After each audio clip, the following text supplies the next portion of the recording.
Hi there and welcome to the Dawn Show. Dawn Stensland-Menti here.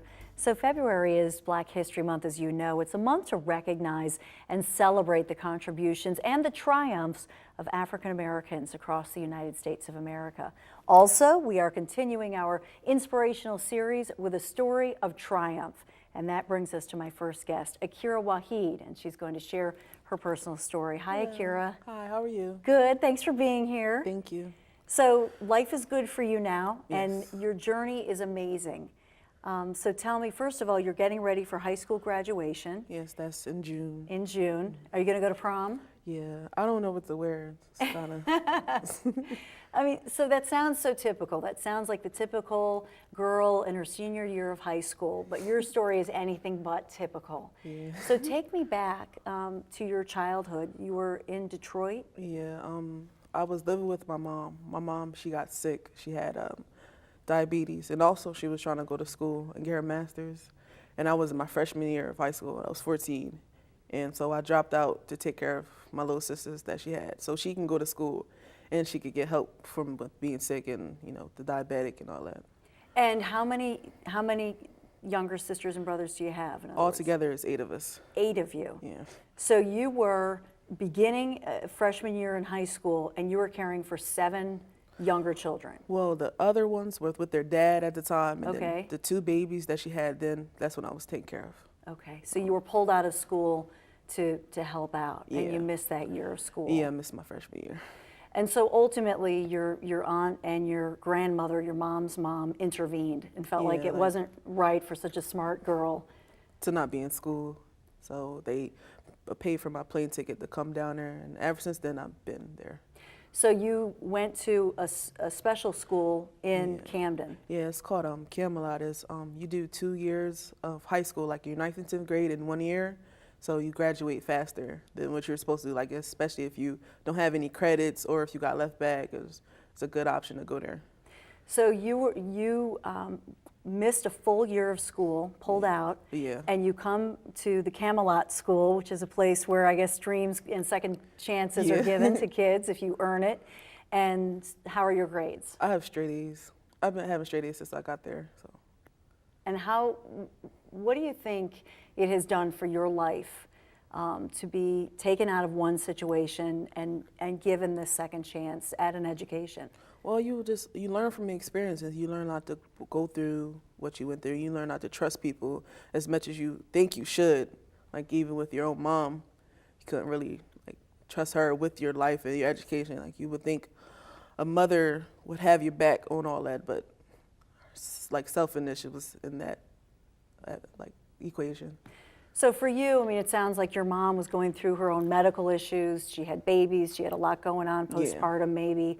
And for you, you had to say, but I have to think about me, because you didn't want to be a girl who goes without an education. Yeah, and a smart one at that, like book smart and street smart and intelligent, whole 9. So.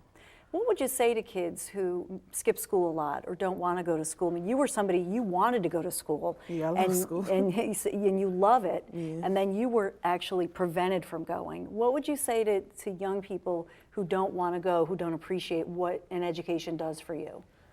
The term education is the key. It really is the key. You have, in the world today, education will get you a lot of places. You will not get nowhere without education, like drugs.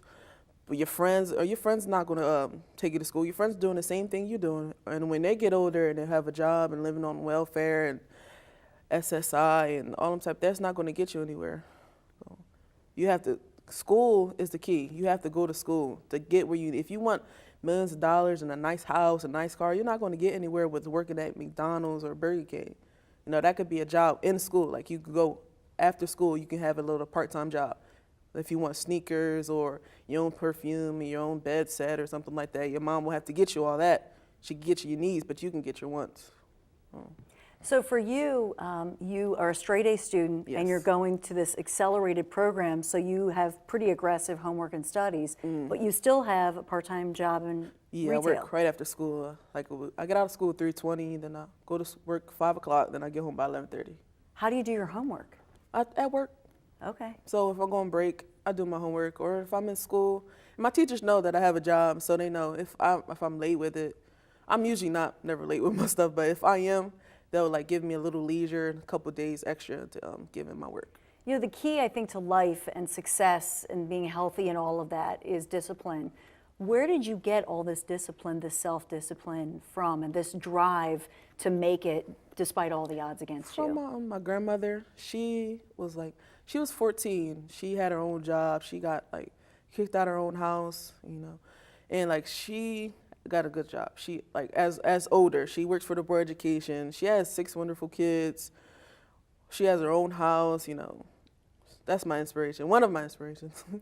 Is your grandmother, which is so beautiful that you have that role model in your life. And she's somebody, in fact, who intervened and said, oh no, Akira needs to go to school, and she got you out of that situation.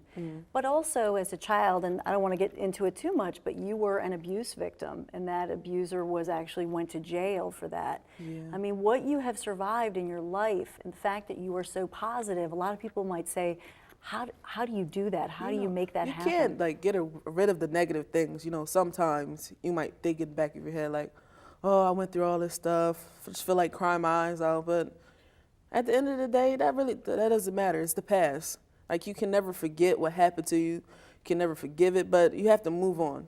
Like you can never hold grudges against anyone because like God did not put us here for anything like that.